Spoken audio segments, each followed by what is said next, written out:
Bonjour, on vient prendre vos enfants parce que vous êtes suspecté de maltraitance. Parfois, une décision qui semble naturelle comme celle d'accoucher à domicile peut devenir le point de départ d'une histoire bouleversante. Pour Noémie, ce choix s'est transformé en cauchemar lorsque ses deux enfants ont été placés par les services sociaux suite à des incompréhensions et des tensions. Dans cette interview en deux parties, Noémie revient sur tout, les raisons de son choix, les jours sombres du placement et la lumière retrouvée avec le retour de ses enfants. Une histoire de résilience, d'amour maternel et d'un combat pour sa famille que vous découvrirez dans ce témoignage exceptionnel. Noémie, bonjour. Donc tu es la maman de Nausicaa et Lou. Oui. On te découvrir sur les réseaux sociaux avec le compte Réunir notre famille. C'est ça. Est-ce que tu peux, s'il te plaît, nous raconter l'origine de la création de ce compte ? Oui. Alors ce compte, il a été créé au moment où mes deux filles, donc Lou et Nausicaa, ont été placées par les services sociaux. Lou, elle venait de naître et Nausicaa, elle avait 2 ans. Et en fait, c'est une amie à nous qui avait déjà un compte Instagram qui était assez suivi, qui l'a fait pour nous parce que nous, on n'avait pas les réseaux. Dans quel contexte tes enfants ils ont été placés ? Pour quelle raison ? La raison officielle, c'était marqué accouchement dans des conditions précaires. Donc en fait, c'est parce que j'ai accouché à la maison, sans accompagnement médical, avec juste Raphaël, mon compagnon. C'est quoi la différence entre un accouchement à domicile avec accompagnement, comme tu dis, et sans accompagnement ? Eh ben, sans accompagnement, ça veut dire que on ne fait pas, il n'y a pas de sage-femme. Parfois, aussi au niveau du suivi de grossesse, souvent c'est des femmes qui font beaucoup moins que ce qui est communément demandé pour le suivi de grossesse. Pas d'écho ou peu d'écho, peu de prise de sang, etc. Et il y a, j'allais dire l'idée derrière, il y a plein d'idées derrière, mais nous, il y avait aussi beaucoup le fait que le papa peut participer. Donc ça, on trouvait ça vraiment chouette. Et puis être tranquille. Vraiment juste ouais. Coucher chez toi et donc que Nausicaa puisse être là avec nous. Donc vous décidez de réaliser donc un accouchement à domicile. Tous les deux, vous étiez d'accord avec ça ? Oui. Toi et Raphaël ? Oui. Ok. Donc vous préparez ça. J'ai vu des choses que tu as dites sur des réseaux sociaux. Tu as fait une formation exprès pour faire ça. Oui. Si j'ai bien compris. Oui. Alors c'est quoi cette formation ? Alors j'ai acheté une formation qui est une petite nuance avec le fait de faire, parce qu'en soi je n'ai rien fait d'autre que d'absorber du contenu. D'accord. Mais c'est une formation qui vient d'une sage-femme québécoise qui parle beaucoup de comment accoucher en pleine puissance chez soi, librement. Et donc ça parle beaucoup des différentes phases de l'accouchement. Comment gérer les contractions. En fait, il y a des aspects pratiques qui sont le placenta, au bout de combien de temps il est censé sortir, à partir de quand, pour toutes les étapes, il faut commencer à se dire ah, là peut-être qu'on a besoin d'aller à l'hôpital, etc. Pour poser un cadre un peu de sécurité. Okay. Et puis après, il y a tout l'aspect émotionnel de, en fait, physiologiquement, comment ça se passe un accouchement, la maman de quoi elle a besoin. Pour que le bébé il naisse tranquillement et que pour que tout se déroule bien, qu'est-ce qu'il faut en fait. En amont de ça, t'as eu un suivi sage-femme pour préparer ça ? Ou pas du tout ? Non. Pas du tout ? Non. Une doula peut-être ? Non. Non plus. Okay. Donc pas du tout d'accompagnement, juste toi, oui. Ton ressenti de maman, exactement. Avec ton expérience de maman déjà précédente. Oui. Et comment tu ressens avec ton corps quoi, en fait. Oui. Ok, d'accord. Ok, donc hyper respectueux de tes émotions, oui. Très centré sur toi en tant que future mère et maman. Oui. À l'instant T, d'accord. Ton accouchement se passe bien ? Très très bien. Même très très bien, j'ai vu que tu avais accouché en un éclair. Sans douleur. Sans douleur. Sans douleur. Sans douleur. Super. Génial. Tout le monde est content. Oui. Et comment ça se passe après ? Comment ça se fait que les services sociaux ils ont été prévenus de ça ? Alertés, voilà, exactement. Ils ont été alertés par la mairie au moment où Raphaël il est allé faire la déclaration de naissance, parce qu'ils n'ont pas accepté en fait la déclaration de naissance, parce qu'on n'avait pas le papier de la sage-femme. Okay. Donc d'habitude il y a soit un papier de l'hôpital, soit un papier de la sage-femme qui atteste la naissance, et quand on ne peut pas avoir ça, il faut une attestation sur l'honneur du papa. pour dire voilà, j'ai vu naître l'enfant, ce qui évite le trafic d'enfants, en fait, globalement. Et donc Raphaël avait fait ça, mais c'est vrai qu'ils sont pas habitués. Donc nous, on s'était préparés à ce qu'ils soient pas habitués. Mais ça n'a pas fonctionné, même en leur montrant la loi, etc. Ils ont refusé. D'accord. Et du coup, Raphaël, il est rentré bredouille à la maison. Et suite à ça, donc on s'est dit, on va y aller tous ensemble. On va y aller. Moi, je vais y aller. Lou, elle va y aller. Pour essayer de les rassurer, parce que moi, tout de suite, ça m'a fait peur. Je me suis dit, ils ont dû s'inquiéter. Donc on y est retourné le lendemain tous ensemble. Et à ce moment-là, ils nous attendaient. Donc on est allé dans un bureau à part. Et elle nous a dit, ok, alors on s'est renseigné entre-temps. On va le faire. Parce qu'on sait qu'on doit le faire. Mais par contre, je vais faire un signalement à la PMI. Et moi, sur le moment, c'était stressant, mais je l'ai pas pris contre elle. Enfin, je lui ai dit, faites ce que vous voulez. C'est la loi ou des protocoles. Je me disais de toute façon qu'elle fasse ce qu'elle veut. Enfin, nous, on fera avec. Oui, de toute façon, je me sentais pas non plus en danger de ce que j'avais fait. Et aussi, moi, j'avais conscience que le fait que Raphaël il y aille seul à la mairie, avec le fait qu'il est jeune, je pense s'il avait 40 ans. Ça serait passé différemment. Ouais, je pense vraiment. Tu penses que ça joue sur le fait qu'il soit jeune? Oui. Par exemple, la mairie s'est posé des questions. Oui, clairement. Sur là, si les choses étaient faites correctement. Et même dans le signalement, le simple fait qu'on soit de jeunes parents, c'est un motif de signalement. C'est comme ça que vous l'avez perçu ou c'est Non, c'est un fait. Oui, c'est un fait. D'accord. Oui, c'est un fait. Ok, d'accord. Assez étonnant, quoi. Parce que jeunes parents, besoin d'aide. Alors que pas forcément, en fait. Non. Parce qu'il y a et puis surtout, qui sont plus âgés, on croit qu'ils n'ont pas besoin d'aide, ils en ont besoin. Puis il y a aussi l'aide de qui? Ouais, bien sûr. Parce que l'aide des services sociaux, ça serait bien passé, mais... C'est une certitude. Donc la mairie fait un signalement à la PMI. Oui. C'est ça. La PMI vous contacte. Ouais. Et qu'est-ce qui se passe après? Et en fait, c'est une dame qui m'appelle, voilà, elle me dit, donc elle me pose des questions pour avoir des informations, etc. C'est très court, très bref, et on raccroche. Et à ce moment-là, moi, juste après, j'ai appelé notre médecin. Donc, on venait de déménager. Ça aussi, ça a été un facteur qui a aggravé un peu notre situation.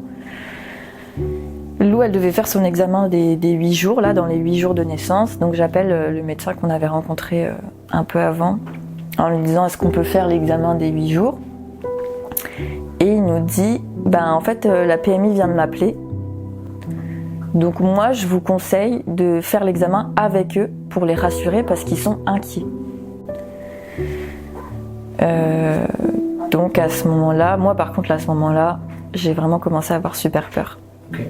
Donc on se dit, ok, là, objectif, rentrer en contact avec eux et les rassurer un maximum. Donc on appelle la PMI, ils nous disent, on ne peut pas faire les examens de nourrisson parce qu'on n'est pas habilité pour ça, mais on vous ouvre un créneau à la maternité et vous allez à la maternité pour le faire. Donc on s'est dit qu'on allait faire ça. Moi, vraiment, à partir du moment où on a eu le coup de fil de la PMI, je n'ai fait que pleurer, tout le temps. Je faisais que pleurer, je faisais que dire « ils vont nous les prendre, on va les perdre, etc. » Donc toi, tout de suite, émotionnellement, tout de suite, c'était dans l'inquiétude. C'était terrible. Et en même temps, comme je venais d'accoucher, que j'avais les hormones et tout ça,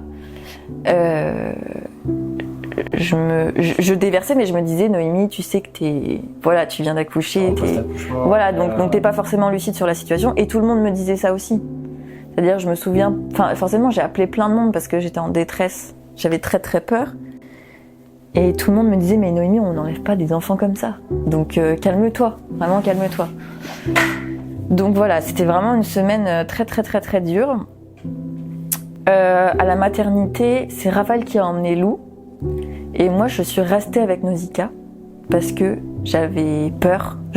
J'avais peur Je me disais, si on y va, ça se trouve, ils vont nous arracher nos Zika des mains. Enfin, t'es parti dans le... Tu les sépares comme ça. J'avais très peur. Tu limites les... J'avais très peur. J'avais peur de... Par exemple, qu'on donne Lou pour des examens et puis qu'en fait, on la récupère pas. Enfin, j'avais beaucoup de peur comme ça. Parce que j'avais aussi déjà entendu des témoignages de placement abusif. Je connaissais bien. D'accord. Et en fait, Raphaël, quand il y allait, le pédiatre, il était en apparence très très très sympa. Et puis, au fur et à mesure, en parlant avec Raphaël, il dit bah, vous voulez pas appeler votre femme, comme ça elle vient, on discute, etc. Donc Raph m'appelle, il me dit bah, est-ce que tu voudrais pas venir? Moi je dis bah non. Et là, en fait, il me passe le pédiatre au téléphone, qui me dit 2 phrases qui vraiment vont me faire changer d'avis. Il me dit mais vous savez, moi aussi je suis née à la maison. Et il me dit nous on n'est pas là pour vous juger du tout, on veut juste discuter. Et il me dit de manière super sympa. Donc je décide de changer d'avis. Faire confiance. Voilà, et d'y aller. Et donc j'y vais. En apparence ça se passe très bien. Déjà il fait les examens de Lou et Lou va très bien. Moi, il me demande si je veux être auscultée. Et je dis non, ça va. Ils insistent pas. Mais ça, on va savoir après que ça a été un élément fort qui a été retenu contre nous. C'est marqué refuse de se faire ausculter. Donc ça a été un point fort négatif contre nous. Mais on discute et vraiment pas de problème, quoi. Nausicaa, elle est allée jouer dans la salle de jeu à ce moment-là. Et en fait, on a appris après coup que le pédiatre, en fait, c'est vraiment lui qui a tout déclenché. C'est-à-dire que c'est lui qui a... Après, il a fait un compte-rendu à la PMI et il a utilisé des termes qui sont vraiment des termes techniques qui justifient un placement immédiat, qui dénoncent une maltraitance. Donc ce qu'il a dit par exemple, c'était que Nausicaa, elle était en état de dénutrition. Non, officiellement il n'a pas le droit de dire ça parce que l'état de dénutrition, on est censé ausculter l'enfant, faire un examen médical pour avoir des chiffres précis, etc. qui montrent qu'elle est en dénutrition. Donc c'était totalement faux, mais une fois qu'ils l'ont su que c'était faux, c'était trop tard, la machine elle était déjà lancée. C'est vraiment à cause de ce terme-là que Nausicaa elle a été placée. Sinon elle n'aurait jamais été placée. Et Lou, il pouvait rien dire d'autre que ça allait. Mais il y avait une incertitude sur son poids. Comme nous, on l'avait pesé, mais que c'était pas la même balance. En fait, il savait pas combien elle avait pris comme poids. Et donc, il les a alarmés par rapport à ça, par rapport à... on sait pas comment ça s'est passé. Voilà. On sait ce qu'elle fait maintenant, mais on savait pas à la naissance. Et du coup, voilà. Donc tu peux pas faire de courbes. Vous, je suppose que vous avez quand même fait des suivis de courbes, comme pratiquement tous les parents, pour voir si tes enfants ils prennent du poids correctement. On l'a pesé à sa naissance, mais là c'était à J plus 4 ou 5. Ouais, donc ça prend... Donc on était vraiment au tout début, c'est ça. Début, ouais. Et puis quand ça s'est fini, l'examen, donc il s'est absenté un moment. Et quand il est revenu, il nous a dit bon voilà, c'est tout bon et tout ça. Par contre, j'ai eu la PMI au téléphone et ils vont passer cet après-midi. Et donc nous on dit pourquoi? Et puis il dit c'est comme ça, c'est le protocole. Donc on dit ok. En ressortant, moi j'étais à la fois très stressée, très très stressée que quelqu'un vienne à la maison, et à la fois soulagée parce que je me suis dit enfin, on va les voir, parce qu'on entend parler d'eux, mais on ne les a jamais vus, on leur a jamais parlé. On va pouvoir peut-être désamorcer des choses, s'il y a des choses s'il y a des malentendus, c'est ça, pour parler avec de la clarté et s'expliquer et tout ça. Puis moi, en sortant, je dis à Raph, mais il était sympa, ce pédiatre et tout. Et Raph, il me dit, non, moi j'ai pas aimé... Il me dit, je le sens pas. Là, pour le coup, c'est lui. Ouais, lui, il l'a pas aimé. Ouais. Il a pas aimé le pédiatre. Alors que moi, je l'ai trouvé super sympa. Donc, je tremble, ça me fait trembler de parler de ça. Donc voilà. Et puis, en fait, on rentre. Je range la maison à fond. Dans la PMI arrive, Voilà. il faut que ce soit... Je fais tout pour que ce soit nickel. Je cache les couches lavables, je mets un lit comme si Lou elle dormait dans un lit normal, etc. Enfin, je prépare toute la maison, je lis qu'est-ce qu'il faut préparer, le contenu du frigo et tout. Vraiment, je me mets au taquet pour cette visite. Et en fait, ils viennent pas. Donc on les attend toute l'après-midi et tout. Et puis à 18h30, je dis à Raph, bon bah ils sont pas venus. Tant mieux. Je sais pas, parce qu'en fait moi le lendemain je devais partir en vacances chez mes parents parce que Raph reprenait le travail. Okay. Et du coup je me suis dit je vais partir pour me faire aider par mes parents avec les filles. Donc on était censé partir le lendemain. Et donc à 18h30 on reçoit un appel de la PMI encore, qui nous dit, là c'est Raph qui l'a eu au téléphone, et en fait elle lui dit est-ce que je peux venir peser Lou demain matin? Donc on lui dit bah non parce que demain matin moi je serai partie. Et elle nous dit ah d'accord mais du coup là-bas, quand vous serez là-bas en Lorraine, il faudra absolument la faire peser par un médecin pour suivre son poids. Donc nous on lui dit oui on fera ça. Et ça bah pareil, elle raccroche et en fait pour ce qui était retenu à charge contre nous, c'était marqué refuse la pesée de l'enfant. Donc en fait refuse de coopérer avec la PMI, etc. Et c'était marqué tentative de fuite dans l'Est. Donc ça a été vraiment le truc le plus...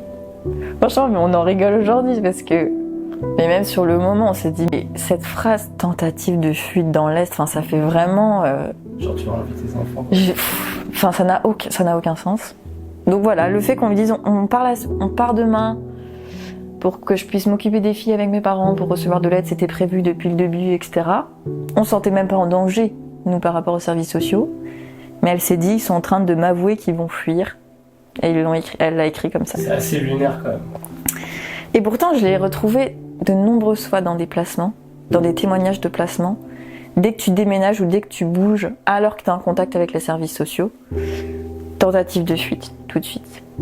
C'est fou parce qu'au final, ça augmente encore le poids des accusations en fait. Ah bah oui. Alors que finalement, il n'y a rien qui... Mais en fait, c'est rien. C'est-à-dire que à l'audience, quand la juge elle était passée dessus, elle s'est dit qu'est-ce que c'est que ça? Et puis il n'y a rien à dire, donc en fait personne ne dit rien et c'est tout. Et en fait, donc suite à ça, moi j'appelle mes parents, je leur dis, parce qu'ils avaient suivi toute la semaine et tous nos péripéties, soulagés et tout, je leur dis bon bah c'est bon, ils sont pas venus, c'est demain on se voit et tout. Vraiment j'étais soulagée. Et pendant que je suis au téléphone avec eux, on avait une grande baie vitrée et là je vois les cortèges, 2 voitures de policiers, une voiture de l'ASE et une autre voiture de policiers avec des gyrophares qui avancent tout doucement comme ça. Et en fait nous on est dans un hameau, c'est-à-dire qu'il n'y a que 2 maisons. Il y a la nôtre et il y a nos voisins. Et à ce moment-là, là j'ai la peur de ma vie. C'était vraiment le moment le plus choquant de tout. Encore aujourd'hui, c'est vraiment le truc qui me reste. Même quand il y a une voiture qui rentre, même vous tout à l'heure, s'il y a une voiture qui rentre, ça me fait tout de suite un truc de... Ça me fait stresser, ça me fait peur. Ouais, c'est anxiogène, ouais. Ça. Oui. Ou quand on toque à la porte, à partir du moment où on veut rentrer, ça me... Quand tu dis ça, ça fait que finalement ce que vous avez vécu c'est hyper traumatique même après coup en fait. Parce que maintenant on va y revenir, mais l'histoire maintenant, vous avez récupéré vos enfants, etc. Mais même plusieurs années après, finalement, tu as toujours ce côté hyper anxieux de est-ce que demain si on tape à la porte ça va être encore ça quoi. C'est fou quoi. Ouais, c'est en partie pour ça qu'on a déménagé aussi. Parce que rester dans la maison où il s'est passé ça, en fait moi j'avais peur tout le temps. Ouais, je comprends. Donc on les voit se garer chez nous, Raphaël les avait vus aussi. Il vient, il me dit qu'est-ce qui se passe? Et moi j'ai tout de suite compris. J'ai tout de suite compris. Et on n'a rien dit, on a attendu qu'il rentre et vraiment mais c'était le pire moment de tout. C'était... Il n'y a pas de mots, je pense, pour... Donc ils rentrent sans frapper. Ils étaient, je sais pas, mais moi j'ai l'impression qu'ils étaient 15. Mais je me dis, forcément, ils pouvaient pas être 15, mais ils étaient pleins à rentrer à l'intérieur. Il y en avait un devant la baie vitrée, dehors, au cas où, je sais pas, peut-être on se sauve. Il y en avait un derrière. Il y en a qui étaient restés dehors dans la voiture. Enfin, j'ai l'impression qu'ils étaient pleins. Et donc, il y en a un qui nous dit bonjour, on vient prendre vos enfants parce que vous êtes suspecté de maltraitance. Là, tu tombes des nues. Il y a eu vraiment eu 2 phases. La première phase, on était en mode non. Parce que moi, je me suis toujours dit, s'ils viennent prendre les enfants, si on les tient, ils vont pas nous arracher de force, etc. Je croyais ça. Donc on était vraiment en mode non, expliquez-nous. On comprend pas. Déjà, on comprenait pas. Donc on disait mais pourquoi, qu'est-ce qui se passe, etc. Et on se disait encore non, ça va pas arriver. Enfin, il y a moyen de discuter et d'en parler, quoi, parce qu'on comprenait pas. Et donc quand on demande pourquoi, il y a une dame qui s'est pas présentée à nous, mais qui était en fait la personne qui s'occupait de notre dossier. Elle nous dit le médecin trouve que les filles sont pas en grande forme. Et il y a un autre truc, je sais plus, mais 2 trucs vraiment qui donnent pas du tout d'explication en fait. Et on essaye comme ça d'avoir des explications, mais on n'a rien du tout. Raphaël, il commence j'allais dire à péter un câble, mais pas à péter un câble parce que il n'y avait pas de violence, mais en mode vraiment choqué, il parle tout seul, enfin je me souviens plus comment il était, mais il était complètement dans un état second. La sidération un peu, c'est ouais. Trop d'émotions d'un coup, peut-être de la peur, de l'énervement, de l'incompréhension. Oui. Et aussi,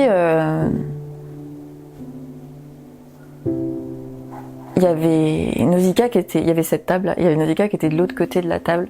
Et nous deux, on était là et moi je portais Lou. Et du coup, j'ai dit à Raph, prends Nausicaa. Parce que j'étais encore dans l'optique, on va les garder, tu vois. Et là, il y a un gendarme qui s'est interposé en disant non, vous la prenez pas et tout ça. Et à ce moment-là, Nausicaa, elle a dit j'ai envie d'aller aux toilettes. Donc je l'ai emmenée aux toilettes. Il y a des policiers qui nous ont suivis jusqu'aux toilettes. Et la dame de l'ASE. Et donc aux toilettes, cette dame, je la regarde et je lui dis vous savez que vous n'avez pas le droit de faire ça, vous savez que ce que vous faites, vous n'avez pas le droit de le faire. Et elle m'a dit un truc du genre c'est comme ça, en gros vous pourrez vous expliquer plus tard. Mais là à l'instant T, c'est comme ça que ça se passe, quoi. Voilà. Moi je les récupère et voilà, c'est ça.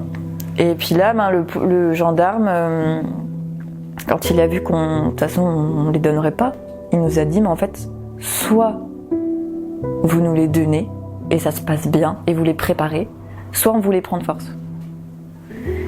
Et donc moi, à ce moment-là, ça m'a fait... Tout de suite, j'ai eu l'image... c'est terrible, où les enfants sont arrachés, ça se passe dans les pleurs, les cris, les larmes, etc. Et donc ça m'a fait me dire, ok, non, je veux pas que ça se passe comme ça. Et donc là, je suis passée en mode, d'accord, je vais le faire, je vais coopérer, je vais faire en sorte que ça se passe le mieux possible.